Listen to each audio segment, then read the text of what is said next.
Krishna, Krishna Krishna, Hare Hare, Hare Rama,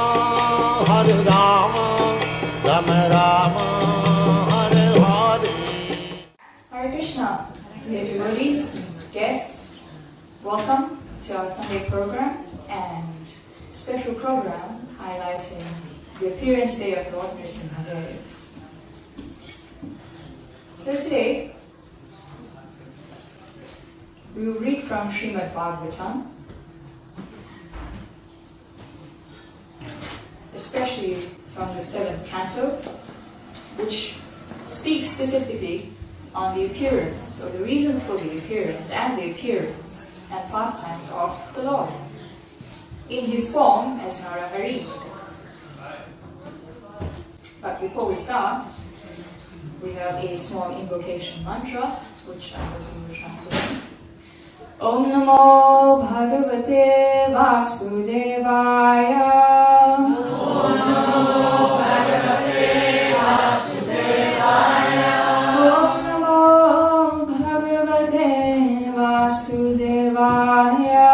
Om Namo Bhagavate Vasudevaya. Om Namo Bhagavate Vasudevaya.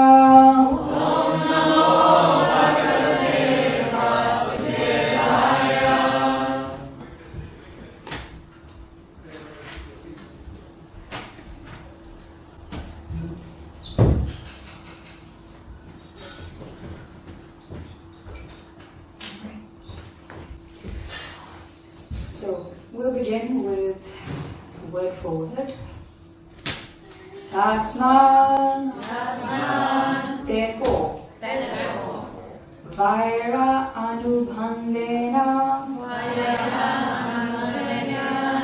by constant enmity. Nirvairena,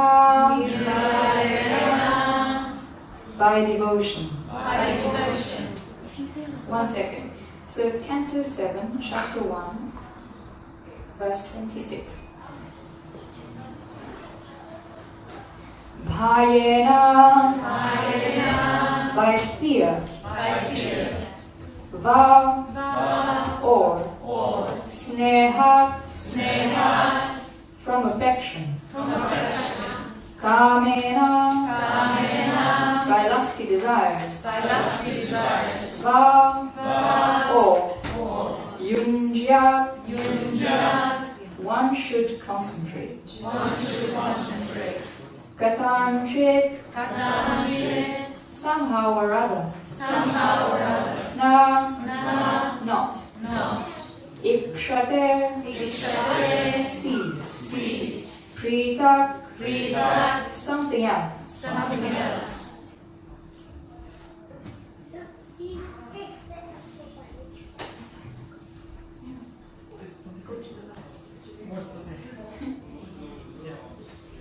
Tasmat veranubandena, nirvairena vayena va, snehat kamena vayunjat, katanchid nekshate pratik. Tasmat veranubandena,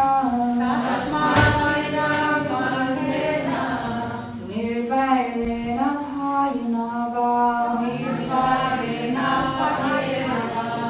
snehat kamena vayunjat, katanchit nekshate pratak. Tasmat vairanyubhandena, nirvairena bhayanava, snehat kamena vayunjat, katanchit nekshate pratak. Tasmat veranubandena,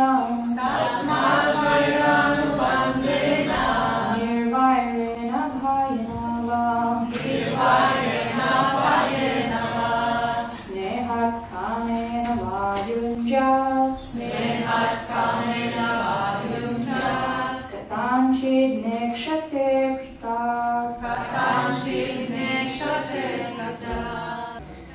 Okay, we go to the translation. Therefore, okay, we can repeat it as well. Therefore, by enmity, or by devotional service, by fear, by affection, or by lusty desire, by all of these, or any one of them, if a conditioned soul, somehow or other, concentrates his mind upon the Lord, the result is the same. For the Lord, because of his blissful position, is never affected by enmity or friendship. Translation once again. Therefore, by enmity or by devotional service, by fear, by affection, or by lusty desire, by all of these, or any one of them, if a conditioned soul somehow or other concentrates his mind upon the Lord, the result is the same. For the Lord, because of his blissful position, is never affected by enmity or friendship. Purport by His Divine Grace, Srila A.C. Bhaktivedanta Swami Prabhupada Ki. From this verse, one should not conclude that because Krishna is unaffected by favorable prayers or unfavorable blasphemy, one should therefore blaspheme the Supreme Lord. This is not the regular principle. Bhakti Yoga means anukulyena krishnano shilana. One should serve Krishna very favorably. This is the real injunction. Here it is said that although an enemy thinks of Krishna unfavorably, the Lord is unaffected by such anti-devotional service. Thus, he offers his benediction even to Shishupala and similarly inimical conditioned souls. This does not mean, however, that one should be inimical toward the Lord. The stress is given to the favorable execution of devotional service, not purposeful blasphemy of the Lord.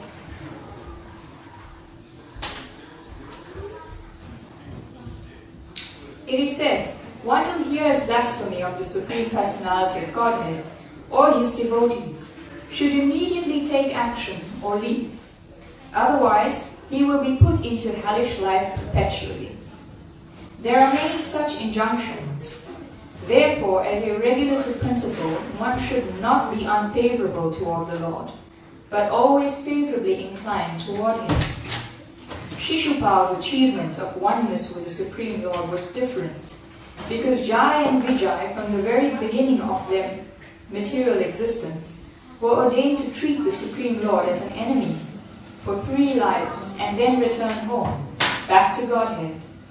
Jai and Vijay inwardly knew that Krishna is the Supreme Personality of Godhead, but they purposely became the enemies to be delivered from material life. From the very beginning of their lives, they thought of Lord Krishna as an enemy. And even though blaspheming Lord Krishna, they chanted the holy name of Krishna constantly, along with their inimical thoughts. Thus they were purified because of chanting the holy name of Krishna. It is to be understood that even a blasphemer can be freed from sinful activities by chanting the holy name of the Lord. Certainly, therefore, freedom is assured for a devotee who is always favorable to the service of the Lord. This will be clear from the following verse. By rapt attention fixed upon Krishna, one is purified, and thus one is delivered from material life.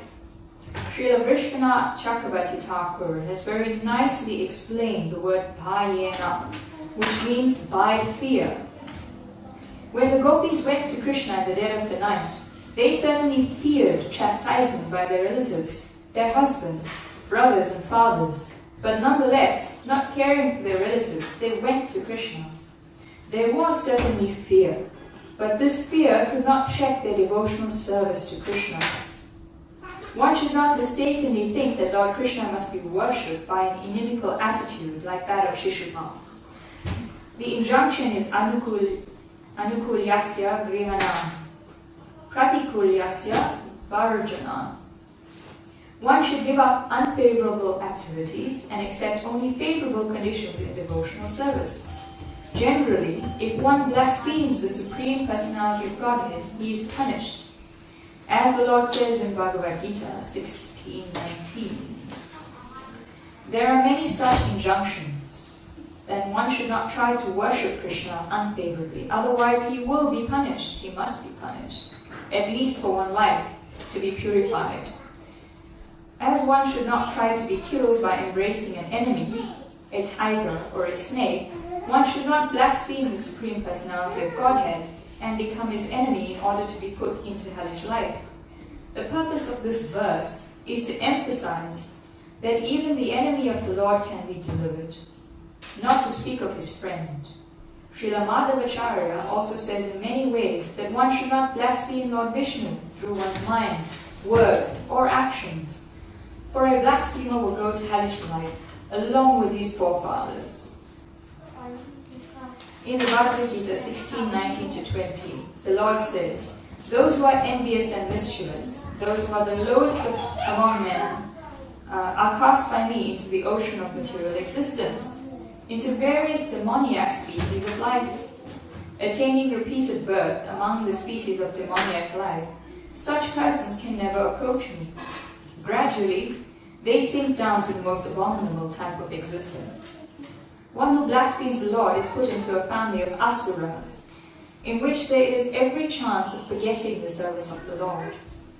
Lord Krishna further states in Bhagavad Gita, mudhas, rascals, blaspheme the Supreme Lord because he appears exactly like a human being. They do not know the unlimited opulence of the Supreme Personality of Godhead. Anything done by those who have taken the attitude of enemies will be baffled. Mogasa. If these enemies try to be liberated or merge into the existence of Brahman, if they desire to be elevated to the higher planetary systems as karmis, or even if they desire to return home, back to Godhead, they will certainly be baffled. As for Hiranyakashipu, although he was extremely inimical towards the Supreme Personality of Godhead, he always thought of his son, who was a great devotee. Therefore, by the grace of his son, Prahlad Maharaj, Hiranyakashipu was also delivered by the Supreme Personality of Godhead. The conclusion is that one should not give up pure devotional service. For one's own benefit, one should not imitate Hiranyakashipu or Shishupal. This is not the way to achieve success. Om Jnanatimirandasya Jnananjanashalakaya Chakshurunmitam Yena Tasmai Shri Gurve Namaha Shri Chaitanya Manobhistam Sthapitam Yena Bhutale Swayam Rupa Kadamayam Dadati Svapadantikam Vandeham Shri Guru Shri Yuta Padakamalam Shri Gurun Vaishnavamscha Shri Rupam Sagrajatam Sagana Raghunatam Vitantam Sajivam Sadvaitam Savadutam Parijanasaitam Krishna Chaitanya Devam Shri Radha Krishna Padam Sagana Lalita Shri Vishakhanvitamscha He Krishna Karna Sindhu Dina Bandhu Jagatpate Gopesha Gopika Kanta Radha Kanta Namostute Tapta Kanchana Gaurangi Radhe Vrindavaneshwari Vrishabhani Sute Devi Pranamami Hari Priye Vanchakalpatarubhyascha Kripa Sindhubhya eva cha Patitana Pavanebhyo Vaishnavebhyo Namo Namaha Jai Shri Krishna Chaitanya Prabhu Nityananda Shri Advaita Gadadhara Shivasadi Gaura Bhakta-vrinda Hare Krishna Krishna Krishna Hare Hare Hare Rama Rama Rama Hare Hare. So the translation once more. Therefore, by enmity or by devotional service, by fear, by affection or by lusty desire, by all of these, or by any one of them, if a conditioned soul somehow or other concentrates his mind upon the Lord, the result is the same. For the Lord, because of his blissful position, is never affected by enmity or friendship. So in today's class, I would like to cover a few points about how the Supreme Lord is equal to everyone. And then I would like to look at the topic of liberation and two qualities of protection and tolerance. So, the whole chapter leading up to this pastime of the appearance of Lord Nrsimha Devi begins with the first chapter of Canto 7 entitled The Supreme Lord is Equal to Everyone. And there's a very pertinent question that is being put to Srila Narada Muni. In this part of Srimad Bhagavatam, of course we know that the speaker of Bhagavatam is Shukadeva Goswami. And there are a lot of other sub-conversations taking place, even within this great conversation. There's also Sutta Goswami and the sages of Naimisharanya. And in this particular conversation, Narada Muni is addressing Maharaj Yudhishthira. And this narration, the entire narration of the pastimes of Lord Nrsimha Devi is being narrated to Maharaj Yudhishthira at the great sacrifice, the Rajasuya sacrifice that was performed. You may know this account from the Mahabharata, where a great sacrifice was performed for Maharaj Yudhishthira when he was installed as the king or the emperor. So at this Rajasuya sacrifice, there was one individual who was constantly blaspheming Lord Krishna, the Supreme Personality of Godhead, when he was being worshipped and given due respect. So Shishupal, after constantly blaspheming Lord Krishna, had his head taken off by the Sudarshan Chakra of the Lord. And Maharaj Yudhishthira mentions to Narada Muni that I've seen this spark from the body of Shishupal merge into the body of Lord Krishna. So how is it that someone who blasphemes the Lord, is inimical towards him, is envious towards him, is able to get that close to him? In fact, not only close to him, but is given a type of liberation or merging into the body of the Supreme Lord. Does anyone possibly have any ideas?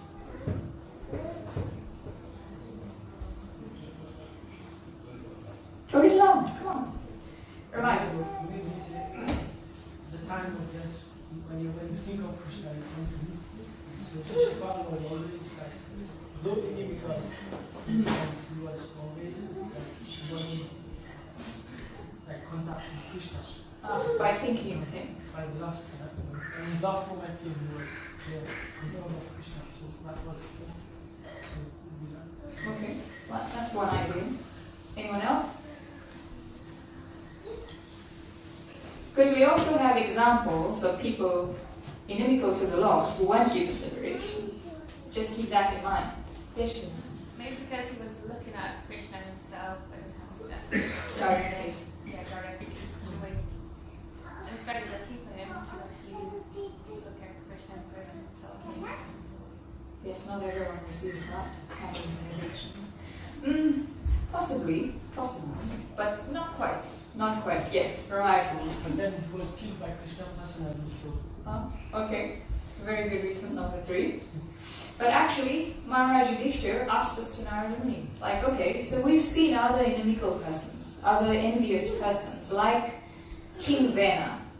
So King Vena blasphemed the Supreme Personality of Godhead. But he was sentenced to death by the sages and put into a hellish condition. So how is it then, if the Supreme Lord is equal to everyone, then he awards liberation to some who are inimical towards him and blasphemes? But when King Vena blasphemed him, he was put to death. He didn't receive the same. Yes, Lakshmi is not good. Because of his devotee. So he would tolerate everything, but then if somebody says that someone becomes a devotee of Krishna, that he will liberate his 10 generations upwards and 10 generations upwards. So basically by being Prahlad Maharaj, by being a great devotee of Lord Krishna, basically he liberated his father. So he guaranteed that his fathers will be liberated. I mean, that's true. It even says that towards the end of this purport. As for Hiranyakashipu, although he was extremely inimical toward the Supreme Personality of Godhead, he always thought of his son, who was a great devotee. Therefore, by the grace of his son, Prahlad Maharaj, Hiranyakashipu was also delivered by the Supreme Personality of Godhead. But Srila Narada Muni gives another answer. Although these statements are all true in that regard. Because these two, Shishupala was Vijaya and Vijaya, and they were invited, like they were born like this because God wanted these pastimes to happen. Is it? That's the reason, I don't know. Well, possibly. Everything happens by the arrangement of the Supreme Personality of Godhead. And it says here that inherently they knew that Krishna is the Supreme Personality of Godhead, but they purposely became his enemies to be delivered from material life, from a curse in particular, which we will speak about just now. But the answer that Srila Narada Muni gives to Maharaj Yudhishthira is because Shishupal constantly thought of Krishna, constantly remembered him throughout his life, inimically, yes, but constantly. There wasn't a moment he wasn't thinking of Krishna, just like Kamsa. Kamsa is another example of a demoniac personality who committed so many atrocities to people. And what to speak about his blasphemy towards Krishna? He wanted to kill Krishna. Yet, because of his remembrance, constantly, which is what the verse is talking about, constant remembrance of Krishna, chanting his holy name. These were demons. But they were also always meditating on the Lord and constantly chanting his name, whether it was inimical or not. The Lord's name has the potency to act on anyone in any situation. And that was the answer given by Sri Narada. That constant thought, constant remembrance, and constant chanting of the Lord's holy name will allow one to attain that kind of liberation. Maharaj Berna, on the other unfortunate side of things, was not constantly remembering Krishna, was not constantly chanting his holy name. He just blasphemed him in the assembly of sages and was thus killed and condemned to hellish life, rather than being liberated to the Lord's, attaining Saradiya Mukti or merging into the Lord's Brahman effulgence. Of course, one speaks about liberation, and as the purport mentions, that's not the highest type of liberation. That is not the principles of Bhakti Yoga. We're not aiming then to become like Shishupal, or to become like Kamsa, or Hiranyakashipu, for that matter, because sometimes it may be possible that one would think, well, this isn't a short form of liberation. I can just go on blaspheming the Lord, taking his name in vain, and, at the end of it, I'm going to reach Krishna, I'm going to get liberation. Someone might propose this to us and ask Vaishnavas, what would our response to that be? Why would one go through a difficult process, one that is rigorous and requires many vows, and a lot of penance and austerity? Why would one take that path when one could take this path, for example, and just blaspheme the Lord, become inimical towards him, and still attain liberation? And as Vaishnavas, what kind of answer would we give them?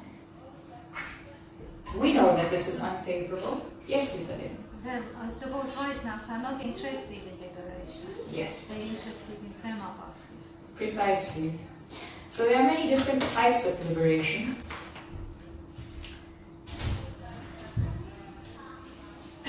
But devotees of the Lord are not interested in these. So the 5 kinds of liberation are to become one with the Lord, to live with the Supreme Lord on the same planet, to have the same features as the Lord, to enjoy the same opulence as the Lord, and 5, to live as a companion of the Lord. However, as devotees who are constantly engaged in the pure devotional service of the Lord, it's said that liberation comes with folded hands and stands before the devotee, hoping to be utilized in their service. But the devotees do not wish for any kind of mukti, for liberation. There are 6 characteristics of pure devotional service. Pure devotional service brings immediate relief from all kinds of material distress. So people want liberation, firstly, because they want freedom from distress, from suffering. But performing pure devotional service is so potent that just by performing pure devotional service, one of the characteristics is that one is going to achieve immediate relief anyway from all kinds of material desires. 2. Pure devotional service is the beginning of all auspiciousness. 3. Pure devotional service puts one in transcendental pleasure. Another reason people want liberation or mukti is because they want pleasure. They want to enjoy. But we go about enjoyment in a very wrong way. We go about trying to enjoy by gratifying our own senses, thinking that this is going to give us lasting pleasure. But it only lasts so long as the ups and downs of this material world allow. There's always a limited amount of enjoyment and suffering in the material world. No enjoyment lasts forever, and no suffering lasts forever either. Just like the microphone lasts forever. Thanks. Okay, I'm not touching it now. Yes, it is. Thank you. So yes, there is no enjoyment that is permanent in the material world. It's said that we do not even understand what enjoyment or true happiness means, because we are constantly fluctuating between states of happiness and distress. So any of the happiness that we experience in this material world is very short-lived. It's very temporary. It isn't everlasting, like the type of enjoyment one receives when employing all our senses in the satisfaction of the Supreme Lord, Rishikesh. The satisfaction of the Lord's senses gives us unlimited, unending pleasure and happiness. And of course, you can try it for yourself, make an experiment and see. The difference between the happiness gained from gratifying one's own senses, whereas the satisfaction of the Lord's senses, on the other hand, automatically gives our senses satisfaction. Yes, so pure devotional service puts one in transcendental pleasure. So it's not the flickering pleasure of the material world. It is the kind of pleasure that is eternal and everlasting. 4. Pure devotional service is rarely achieved. It's not something that is cheap or available very freely. And I will explain that towards the end in more detail. 5. Those in pure devotional service derive even the conception of liberation, as Saradiya Devi enunciated. And 6. Pure devotional service is the only means to attract Krishna. Krishna is all attractive, but pure devotional service attracts even him. This means that pure devotional service is even transcendentally stronger than Krishna himself, because it is Krishna's internal potency. And hence, pure devotional service is rarely achieved. It's not something that is freely handed out. Can you imagine someone who is full in all 6 opulences, the Supreme Personality of Godhead, coming under the control of someone else? That only happens by love, not by fear. The Lord, out of his love, his causeless love, comes under the sway of his devotees because of their pure devotional service, and by nothing else. The Lord's name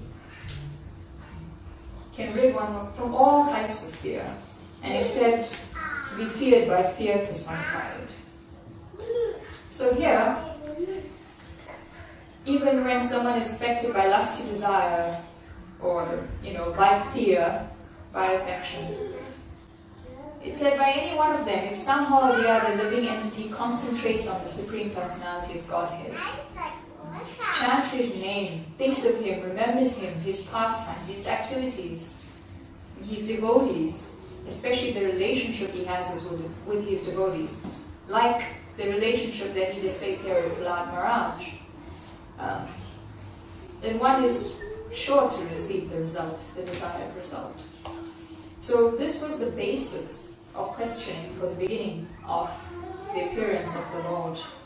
So Yudhishthira Maharaj questions Narada Muni, why is this so? Then that if the Lord is equal to everyone, why is it that He seems to favor some and let others suffer? But we know that the Lord is equal to everyone in every respect. But He's a friend, especially to those who seek shelter from Him. He takes care of them. He takes a vow to protect His devotees. And He never breaks that vow. Unfailingly and unflinchingly, although sometimes He puts us through many tests.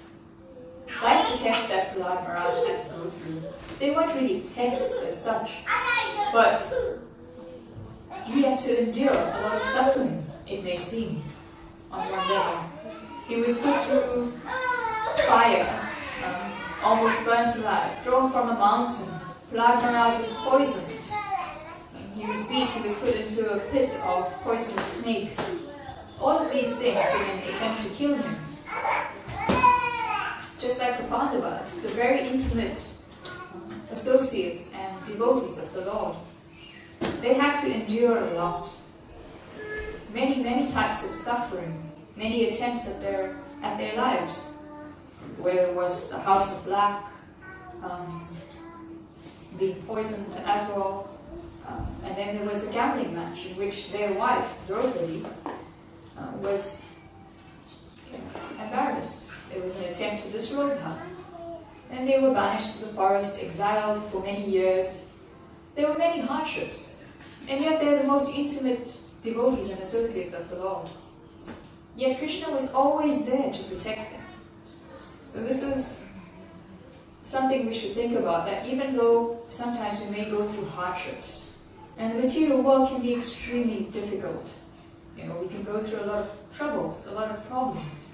But it doesn't mean that the Lord isn't there. It doesn't mean that He's not taking care of us or not protecting us at any given moment. He always will. And the point about Him taking His time is that His arrangements are always perfect. We make arrangements all of the time. Sometimes they work and sometimes they don't. We make arrangements and they aren't always successful. But His arrangements never fail. His arrangements are so perfectly timed, and they achieve so many different things from so many different angles that we can study them for countless years, and we can still find newer and newer meanings and understandings as to why the Lord acts the way He does. So yes, there are so many different topics that Srimad Bhagavatam covers, and there are 10 principal ones, but one of them, Poshana, or the protection of the Lord in general, is covered in many stories or pastimes of Krishna in the Bhagavatam. This particular story begins when the brother of Hiranyakashipu is killed, Hiranyaksha. So Hiranyaksha was killed by the Lord in another form. Who was that? Shri Varmadev, yes. So protecting the earth, Shri Varmadev then killed Hiranyaksha. And Hiranyaksha was the younger brother of Hiranyakashipu. So he was extremely angry with the Lord. He already had enmity towards him, but he was extremely angry. So he consoled his mother, Aditi, and the wife of Hiranyaksha, his family members, telling them that he will avenge the death of his brother.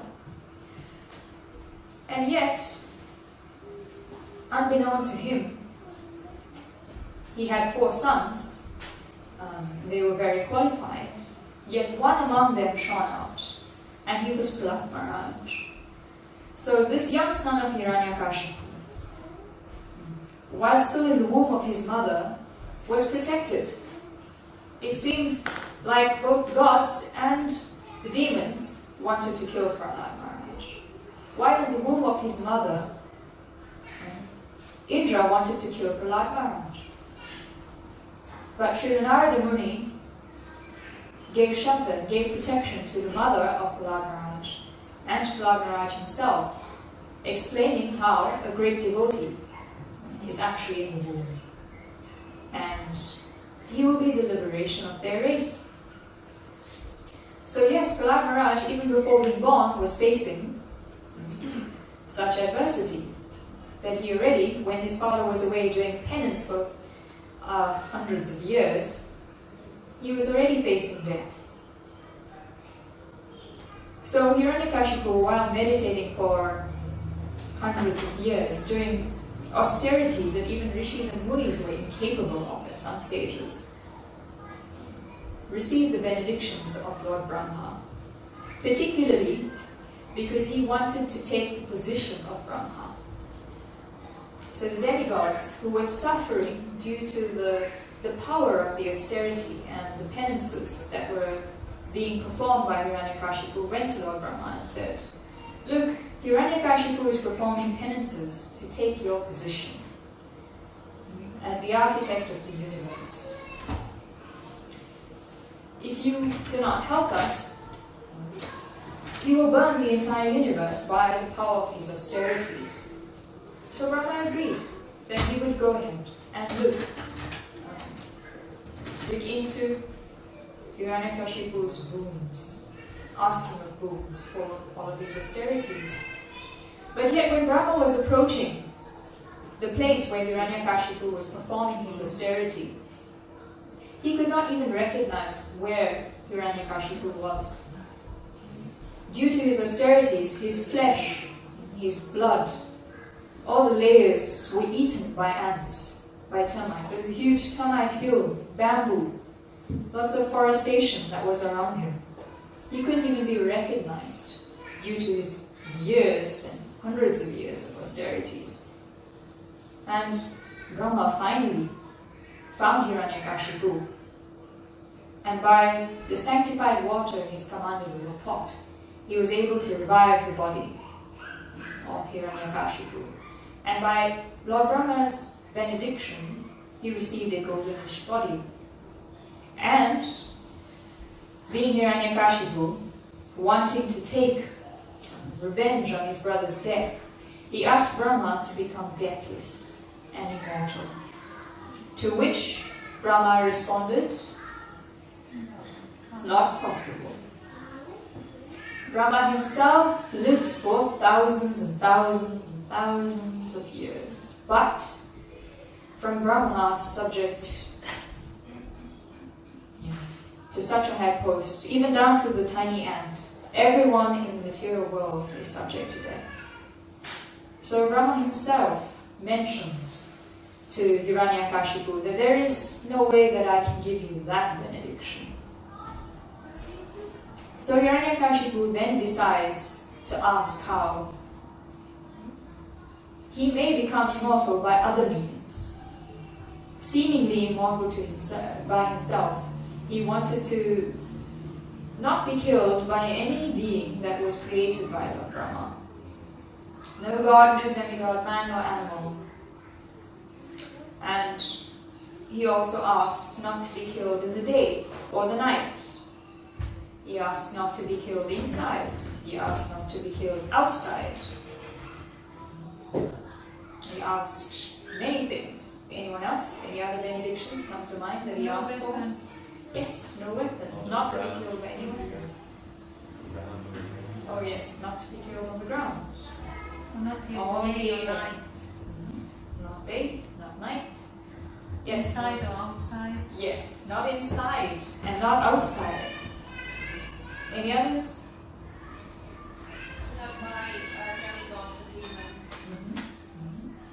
Okay, so by all these benedictions, one would think, well, he's got all his bases covered. seems like he's pretty well secure.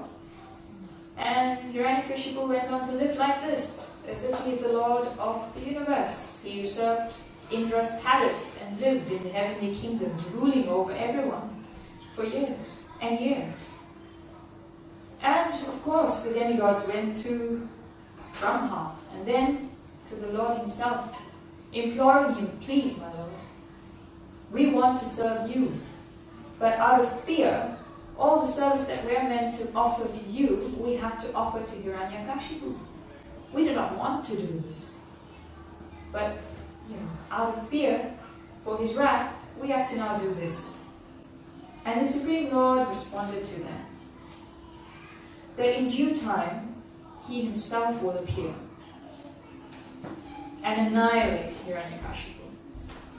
But in the meantime, he asked them to be patient, as his devotee, Prahlad Maharaj, was about to be born. So here is another lesson about patience. The Supreme Lord is omnipotent. He could have immediately just put an end to all of the suffering. He's the Lord in everyone's heart. He could immediately kill Hiranyakashipu. He didn't have to wait for anything or anyone. But for the sake of pastimes, and like the perfect arrangements that we were speaking about earlier, the Lord told them to be patient, and he would be there. So in due time, the earth was terrorized because of Hiranyakashipu's rule. Yet his son, Prahlad, was born, and after Hiranyakashipu had performed his austerities and returned to his family, his palace, Prahlad Maharaj was there and going to school. He was a 5-year-old boy when this incident happened. So as Prahlad was going to school and learning everything that good Rakshasas should learn, which was economics, political science, diplomacy, one day his father inquired from him, Prahlad, what have you learnt in school today? And Prahlad Maharaj replied, speaking to his father about devotional topics. And it was such a mystery. It was baffling. Hiranyakashipu, he even thought that devotees were secretly coming in disguise into school and preaching to his son. And that's how Prahlad Maharaj would have learnt about devotional service and about his enemy, Vishnu.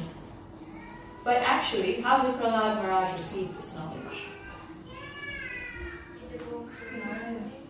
When he was still in the womb, What happened? when the demigods wanted to kill his mother, so Nrsimha protected him, and then Yes.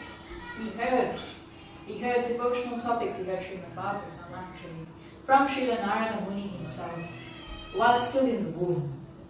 And Prahlad Maharaj explains this to his teachers, who then ask him, Prahlad, where have you learnt this?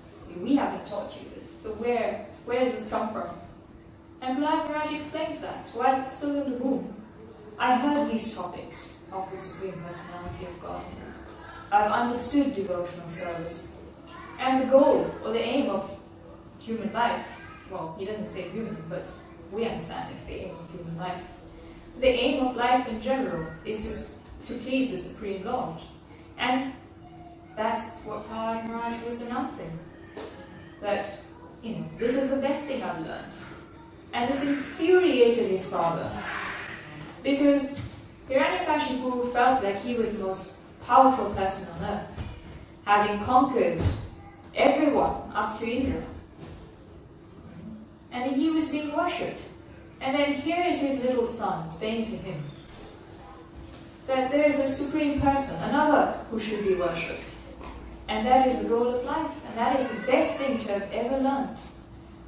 So naturally, it infuriated his father to such a degree that his father tried in many ways to get rid of Prahlad Maharaj. And a lot of those ways that I already mentioned, by poison, by throwing him off a cliff, Anyone else? Trampling of them by elephants. Yes. Pick up snakes. Boiling in oil. Boiling in oil, yes. And throwing him from a cliff. Yeah. Throwing him from a cliff.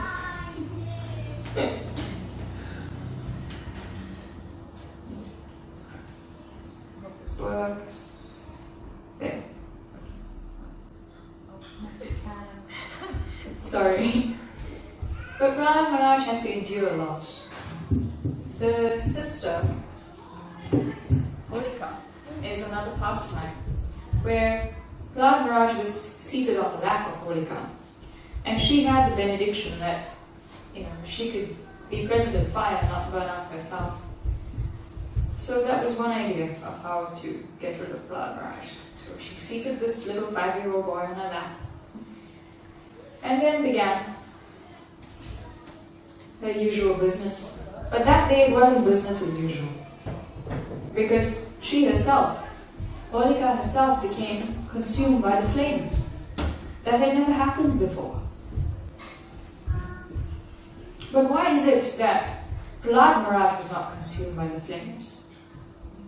Nor did he die when he was poisoned, nor when he was thrown off a cliff. Through all of these trials and tribulations that any other normal person, mortal, would have died. What is the reason why Prahlad Maharaj was spared? He is protected always by the Lord. Yes. And he's the I mean, we can pray for the Lord's protection, but, if we jump into fire doing that, I don't know who's so confident that they're going to come out unscathed, Of course, Prahlad Maharaj prayed for the Lord's protection. Any other reason why Prahlad Maharaj was protected to such a degree? Yes, he had unflinching faith in the Lord's protection. The Lord says, give up, abandon everything, all varieties of religion, and just surrender unto Him. And He also says that we should have no fear. Absolutely no fear. Now, how many of us actually take those words to heart and have no fear? Prahlad Maharaj was fearless, completely fearless, because he had firm faith in the protection of the Lord. He had firm devotion for the Lord, and that can make one fearless.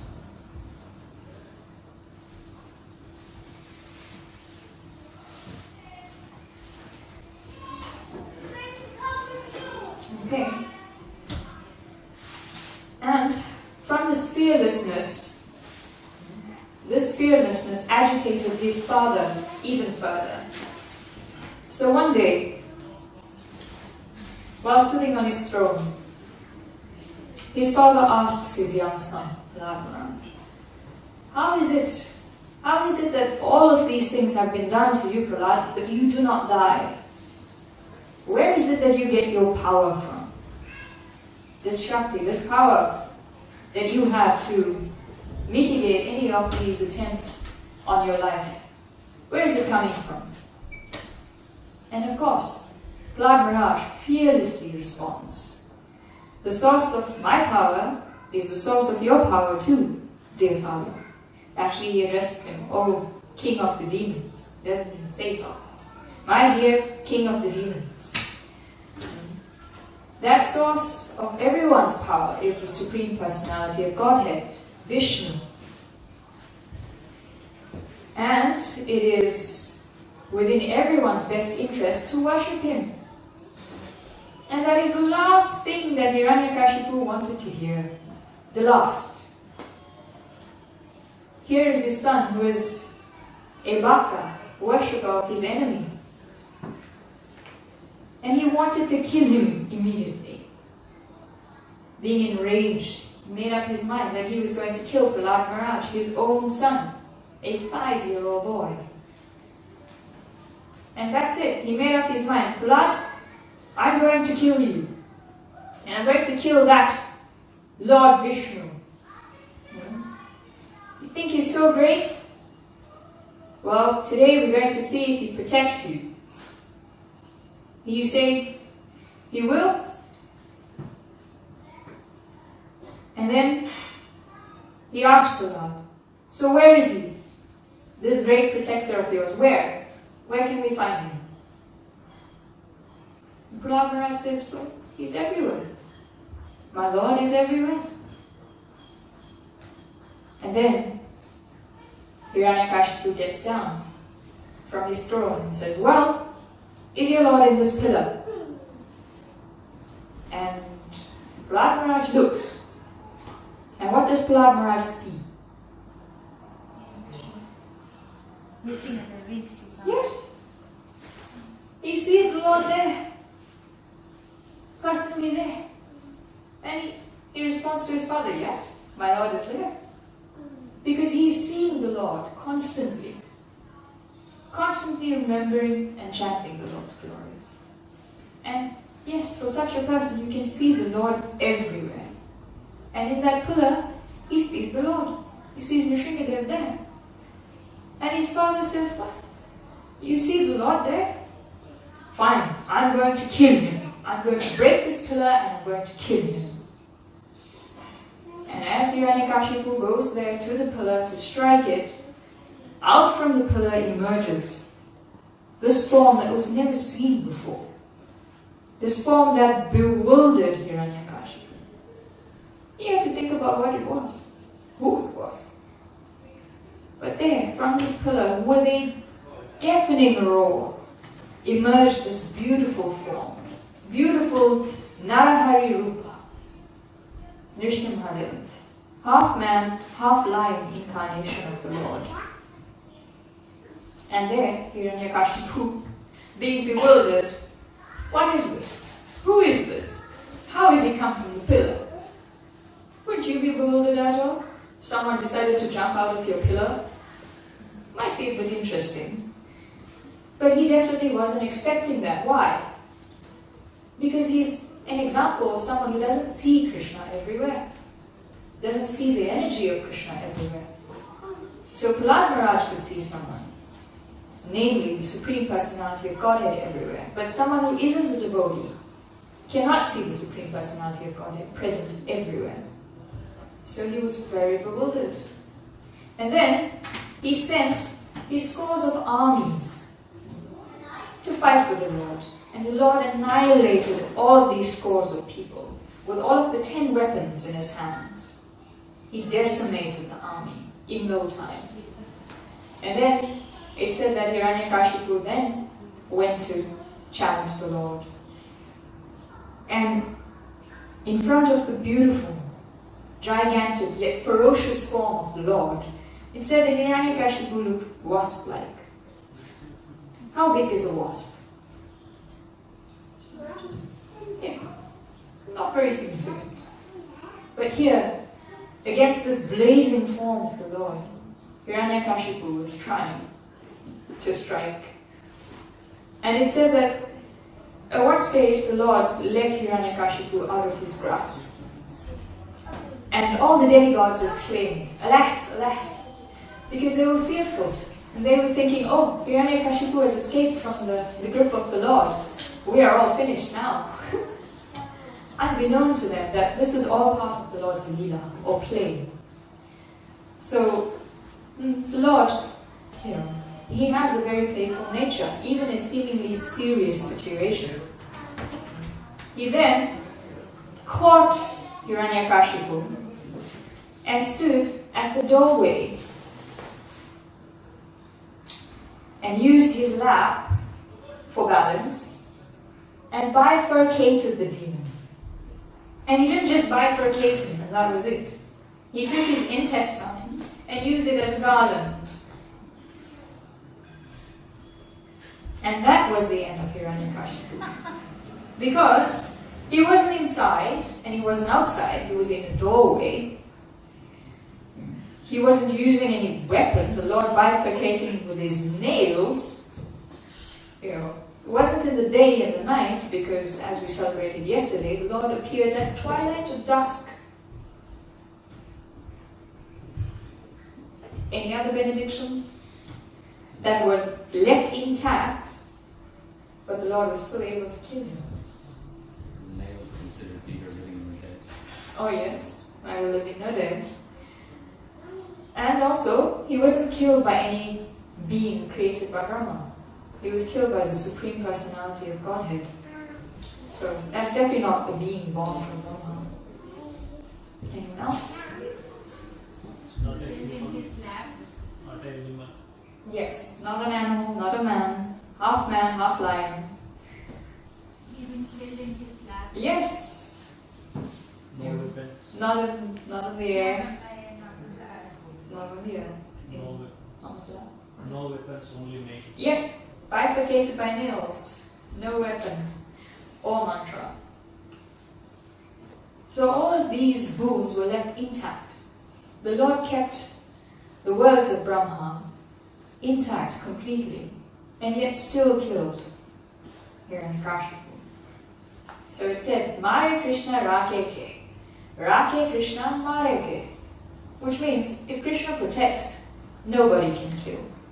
And if Krishna kills, nobody can protect. So in this way, with all of these boons, Hiranyakashipu thought that he was, I've covered every base and now I'm immortal.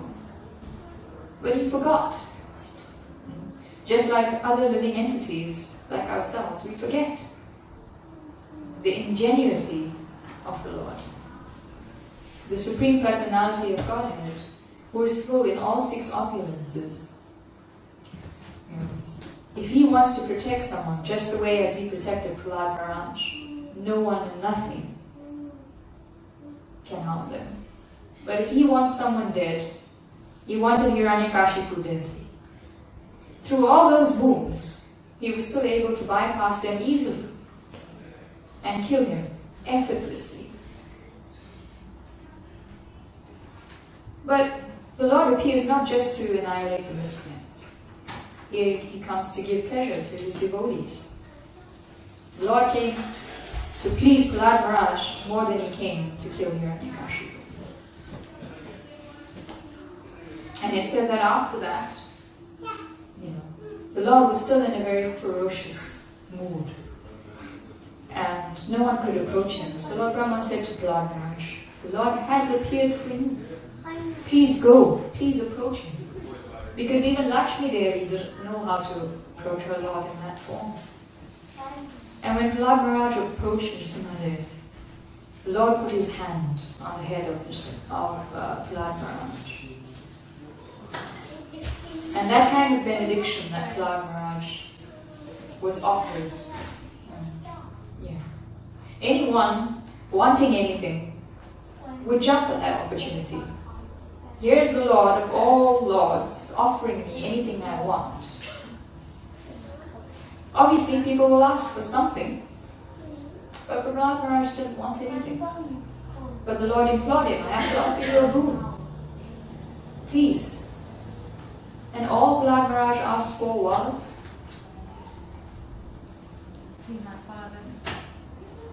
for the liberation of my father. He said, oh Lord,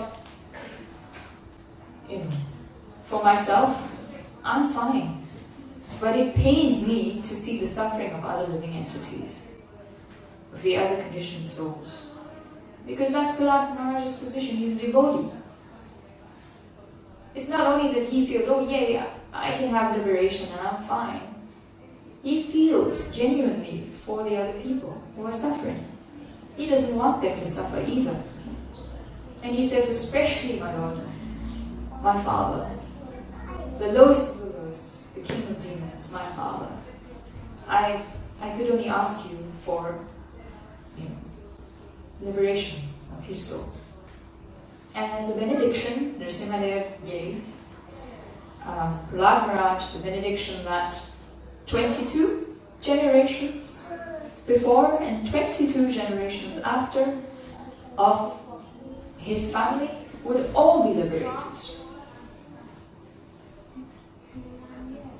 So imagine, Prahlad Maharaj only asked about his father and expressed his feelings towards the other conditioned souls and about their best interest. But here, from the story of Prahlad Maharaj, we understand that having a devotee, a Vaishnava in the family is so potent that that person falling sincerely and seriously surrendered unto the lotus feet of the Lord, like Prahlad Maharaj was, can liberate 22 generations of their family from the past and 22 generations of the family in the future.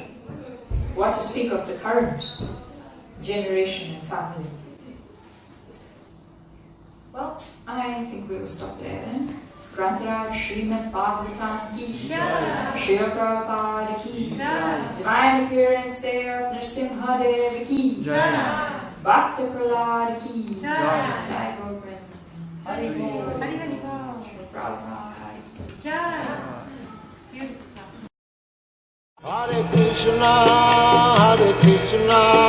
Krishna Krishna, Hare Hare, Hare Rama, Rama Rama.